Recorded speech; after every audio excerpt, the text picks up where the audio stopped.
LSM Pesat ya, Ya. mendirikan sekolah. Waktu itu sempat sekolah SMA tapi kurang berhasil. Kenapa ya? Ya, jadi kami mikir, ketua yayasan kami itu mikir bahwa kalau bisa mendapatkan SDM, sumber daya manusia lebih cepat, maka akan lebih cepat selesai rencana ini. Jadi ya langsung SMA saja. Itu di Wamena tahun 91 kami dirikan.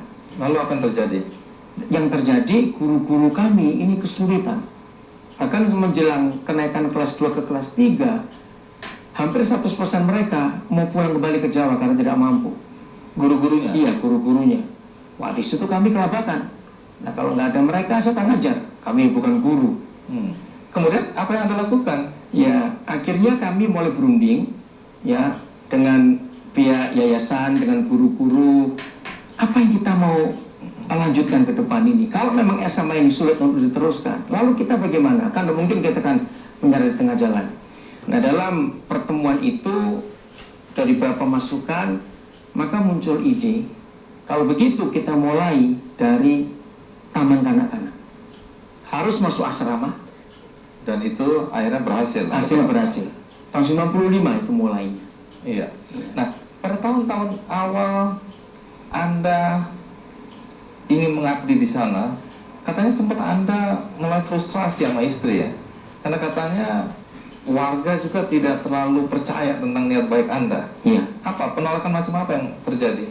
Ya mungkin sudah banyak kasus yang pernah terjadi.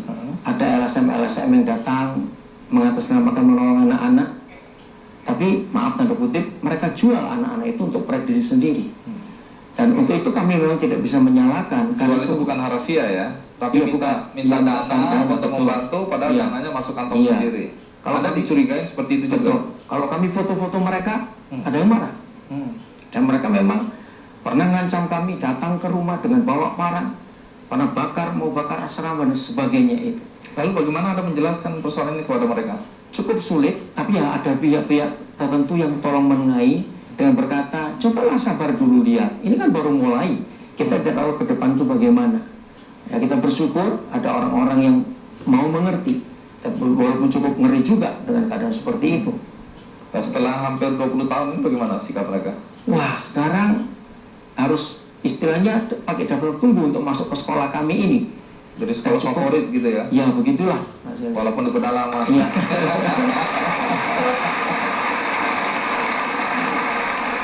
Jadi kalau sekarang Anda tinggal di mana? Di Nabire. Di Nabire. Sehari-hari di sana? Iya. Bersama istri? Iya. Istrinya mau diajak ke situ? Mau, karena dari awal itu perjanjiannya. Nah, kalau gitu kita tanya istri langsung nih, Ibu Louis ya. Ya, pertanyaan pertama tentu mengapa Anda dulu mau diajak ke Papua? Cinta kadang-kadang buta, saya tahu. Tapi ini buta banget ini. Kenapa dulu Anda mau diajak ke Papua? Anda sudah membayangkan nggak Papua seperti apa? Saya tidak membayangkan Papua, tapi yang saya ikuti adalah karena Tuhan menempatkan saya untuk menjadi pendamping dari suami saya. Maka saya berusaha untuk ikut apapun juga yang akan dia kerjakan.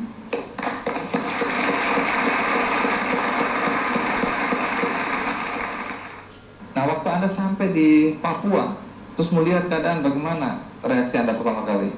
Waktu itu kami ke sana hanya berdua.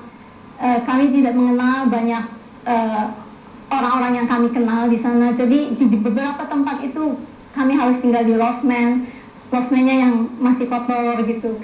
Dan saya waktu itu baru kembali dari Kanada.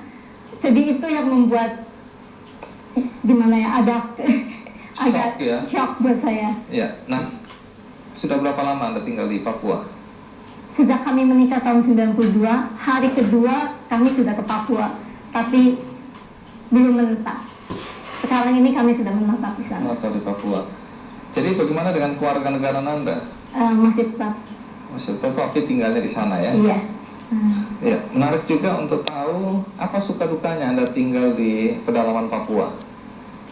Saya senang di sana karena apa yang kami kerjakan itu menghasilkan sesuatu. saya melihat anak-anak itu dari mulai TK, dari mulai kecil, dan sekarang ini generasi pertama kami telah menduduki tahun kedua di university. Beberapa mereka ada di sini. Coba kita minta berdiri dulu, anak-anak Papua. Yang generasi pertama. Generasi pertama. Wah.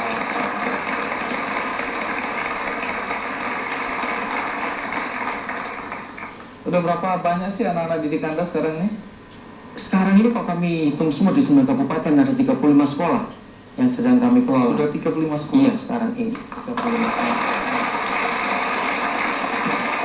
Baik, tentunya selalu saya tanyakan ini karena saya ingin tahu apa sebenarnya mimpi Anda terhadap anak-anak didik Anda ini. Mimpi kami bersama guru-guru dan semua staf yang ada, mereka itu jadi orang-orang hebat di bidang mereka, sehingga suatu hari nanti tidak akan ada lagi baik anak-anak Papua secara khusus yang tidak akan sekolah, tapi semua mereka bisa sekolah, punya pendidikan. Mereka akan meneruskan nanti itu.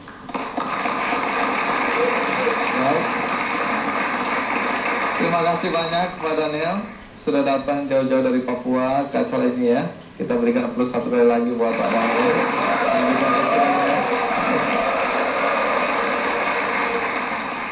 Bagi Anda yang baru saja mengikuti acara ini, Anda bisa membaca media Indonesia supaya tahu apa yang kami perbincangkan dalam topik yang menarik ini.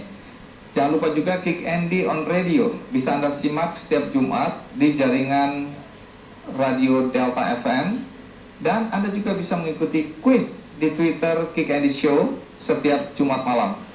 Sebelumnya saya tentu ingin membagikan buku ini Pak Daniel. Ini tradisi di Kick Andy, buku yang bagus sekali tentu, yaitu New Think and Grow Rich. Ini Anda akan menemukan berbagai pengalaman menarik yang mampu mensugesti, menguatkan pemikiran dan keinginan Anda untuk mencapai sukses dan kemakmuran. Ini untuk Anda satu-satu semua.